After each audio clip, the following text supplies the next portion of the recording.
आप सभी लोगों का बहुत बहुत धन्यवाद। आप लोगों ने अपने बीच बुलाया, मान सम्मान दिया, उसके लिए मैं आपका हमेशा ऋणी रहूंगा।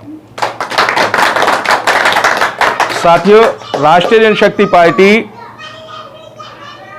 हम लोगों की पार्टी है। हा से हिंदू, मां से मुसलमान, हम दोनों के बुजुर्ग इस देश की आजादी में हुए हैं कुर्बान। भ्रष्टाचार से जंग और मिलकर लड़ेंगे हम। नमस्कार, मैं निशा मंसूरी, आप देख रहे हैं भारत न्यूज। आज दिल्ली के सुल्तानपुरी क्षेत्र में राष्ट्रीय जनशक्ति पार्टी का प्रोग्राम हो रहा है। हमारे संवाददाता एम नफीस सलमानी वहां पर मौजूद हैं। आइए आज हम पूछते हैं उनसे कि क्या हो रहा है वहां पे। एम नफीस सलमानी, वहां पे क्या हो रहा है?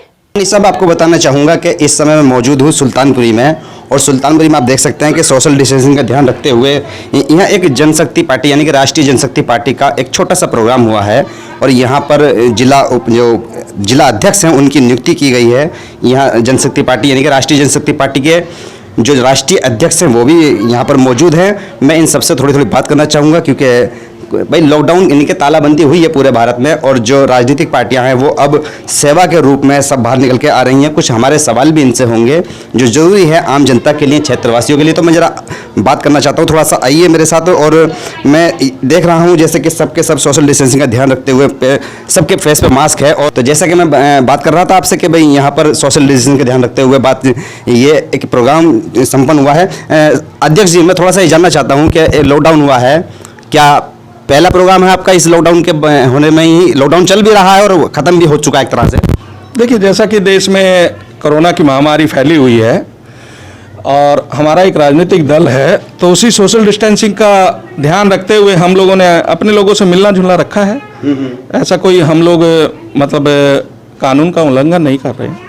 अच्छा, फिर भी मैं थोड़ा सा जानना चाहता हूँ आपसे कि आपकी पार्टी का उद्देश्य क्या है, और किस, देखिए राजनीतिक उद्देश्य तो होता ही है सबका, इलेक्शन लड़ना, पर फिर भी जैसे दिल्ली में तो भाई आम आदमी पार्टी ने कब्जा कर रखा है, केंद्र में बीजेपी ने कर रखा है, और विपक्ष में कांग्रेस अब है भी नहीं, तो आप कहाँ देखते हैं अपने आप को? देखिए, राजनीतिक दल का मतलब होता है कि हम लोग जनता के लिए उनके हक की लड़ाई को लड़ना, और इसी कड़ी में राष्ट्रीय जनशक्ति पार्टी जनता के बीच में है, और जनता ही निर्णय करेगी कि कौन हमारे हक की लड़ाई को लड़ रहा है।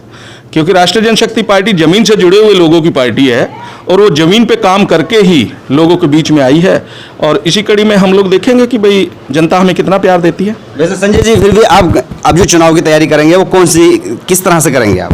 राष्ट्रीय जनशक्ति पार्टी की जो चुनावी तैयारी है वो जमीनी तैयारी है, क्योंकि राष्ट्रीय जनशक्ति पार्टी के जो कार्यकर्ता हैं वो जमीन से जुड़े हैं और अपने अपने क्षेत्र में महारथी हैं। आपने आज हकीम अशफाक अहमद सलमानी साहब को जिला अध्यक्ष नियुक्त किया है। मैं थोड़ी सी इनसे भी बात कर लेता हूं, पर मैं थोड़ा सा ये जानना चाहता हूं आपसे कि अक्सर ऐसा होता है कि नौजवानों को ज़्यादा पार्टी में लिया जाता है, आपने बुजुर्ग जो लिए हैं वो क्या मामला रहा है ऐसा? नहीं, ऐसा कुछ नहीं है। देखिए, बुजुर्गों का आशीर्वाद और बुजुर्गों का तजुर्बा हम लोगों के लिए सबके मायने रखता है, और जो युवाओं का जोश है वो हाकिम जी के साथ है, और युवाओं के जोश के ही मायने रखते हुए हम लोगों ने इनको जिला अध्यक्ष नियुक्त किया है। ठीक, हम थोड़ी सी ज़रा हकीम साहब से बात कर लेते हैं। हकीम अशफाक साहब, आपके राष्ट्रीय अध्यक्ष कह रहे हैं कि भाई आप में युवाओं वाला जोश है और तजर्बा भी है। मैं भी पहले कई बार आपको दिखा चुका हूँ, अपने चैनल पर वाइट कर चुके हैं। हम थोड़ा सा ये जानना चाहते हैं कि अब क्या इलाके के अंदर कौन सी रूपरेखा लेके चलेंगे आप राजनीति के अंदर? हमारी रूपरेखा एक तो आपसी भाईचारा बना रहे, जात पात का चक्कर छोड़ो और राष्ट्रीय जनशक्ति पार्टी से जुड़ो।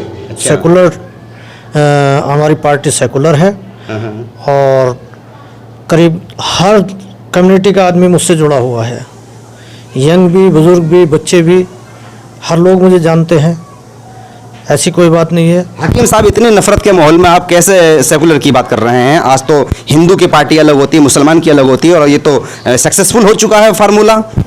नहीं, ऐसा कुछ नहीं है। देखो मेरे साथ हमारे डॉक्टर प्रहलाद जी बैठे हुए हैं, अच्छा। अनोखे लाल जी बैठे हुए हैं, गुप्ता जी हेमंत कुमार गुप्ता जी बैठे हुए हैं, और कितने लोग हैं।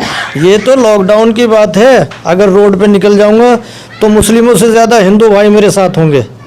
अच्छा, सेकुलरिज्म हाँ, आप बिल्कुल। अपनाएंगे ही? हाँ बिल्कुल। अच्छा, सेकुलर। चलिए देखिए, जैसे कि यहाँ पर बात सेकुलरिज्म की हुई और पूरी जिम्मेदारी के साथ राष्ट्रीय अध्यक्ष और जिला अध्यक्ष कहना चाह रहे हैं कि भाई यहाँ हम सेकुलरिज्म अपनाएंगे और इसी को आगे बढ़ाएंगे। तो ये बहुत ज़रूरी है पूरे भारत के लिए। हालांकि हम इस पर थोड़ी सी टिप्पणी तो इसलिए करना चाहते थे कि क्योंकि एक एजेंडा बन चुका है हिंदू का अलग और मुस्लिम का अलग, और पूरे लॉकडाउन के अंदर इसी को देखने को मिला। मीडिया पे पूरी तरह से यही छाया रहा।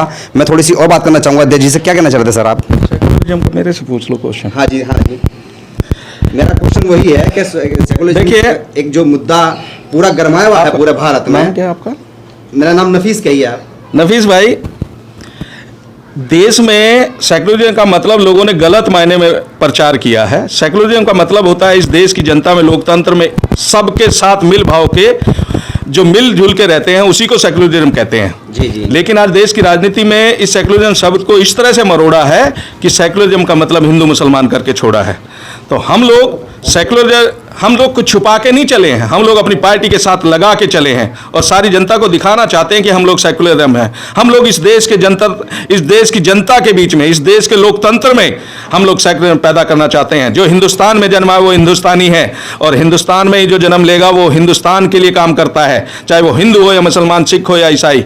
हमें जात पात से कुछ नहीं लेना है, क्योंकि राष्ट्रीय जनशक्ति पार्टी ने कहा है कि जात पात का चक्कर छोड़ो, राष्ट्रहित से नाता जोड़ो, और जो देश से प्रेम करता है वो इस देश का हिंदुस्तानी है, चाहे वो किसी भी धर्म का हो, किसी भी जात का हो।